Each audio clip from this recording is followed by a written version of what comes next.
सध्या शहरात कचऱ्याची समस्या मोठ्या प्रमाणात आहे। जागोजागी कचऱ्याचे ढीग पडल्याचं निदर्शनास येतं। यामुळे दुर्गंधी पसरून आरोग्याचा प्रश्न निर्माण होत आहे। पालिकेनं घंटागाड्यांचं नियोजन करूनही कचऱ्याची समस्या सुटू शकली नाही। शहराचा स्मार्ट सिटीत समावेश होत असताना शहर स्वच्छ दिसावं यासाठी शहर कचरामुक्त होणं गरजेचं आहे। कचऱ्यापासून बायोगॅसची निर्मिती करण्याचा प्रयोग स्मार्ट सिटीजन सुरेश औरंगे यांनी यशस्वी करून दाखवला।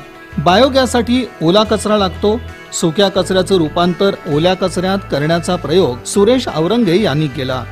सुका कचरा 2 लिटरच्या बादलीत ओला करून रोज सकाळ सायंकाळ याचा उपयोग गॅस निर्मितीसाठी केला जातो।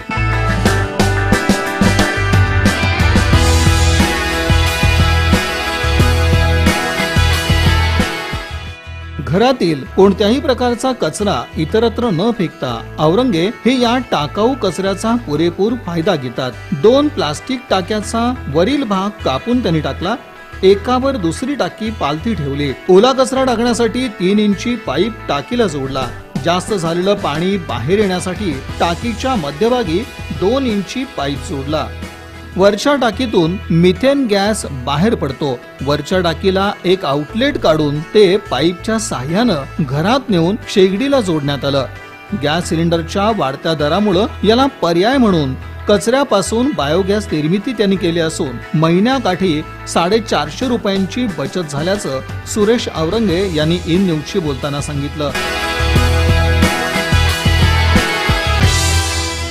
यासाठी 13,000 रुपयांचा खर्च आल्याचंही ते म्हणाले। त्याच्यामध्ये कचऱ्यामध्ये होते हे 1.5 किलो कचऱ्यामध्ये 1 टाइमचा आमचा स्वयंपाक होतो याच्यामध्ये असं आहे।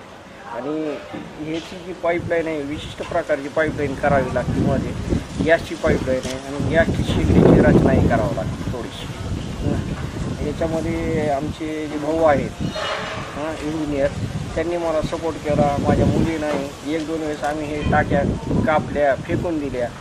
त्याच्यानंतर मग ह्या 3rd स्टेपला आम्ही सक्सेस झालो। गॅस गळती झाल्यास गॅसचं हवेत रूपांतर होतं। कोणताही धोका उद्भवत नसल्याचं सृष्टी औरंगे हिनं सांगितलं। भाजी खराब झालेली भाजी असू दे किंवा फ्रूट्सचे वरचे कवर्स असू दे, उरलेली भाजी असू दे, त्यात बारीक करून टाकल्यावर ते पूर्ण वाळून जातं। त्याचं गॅसमध्ये रूपांतर होतं। तो गॅसमुळे गॅस चालू होतो, त्यामुळे इथं आग लागते।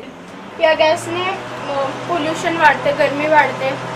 परत त्या गॅसचे स्फोट झाला तर खूप नुकसान होतं। या गॅसने तसं काहीच होत नाही, स्फोट होत नाही।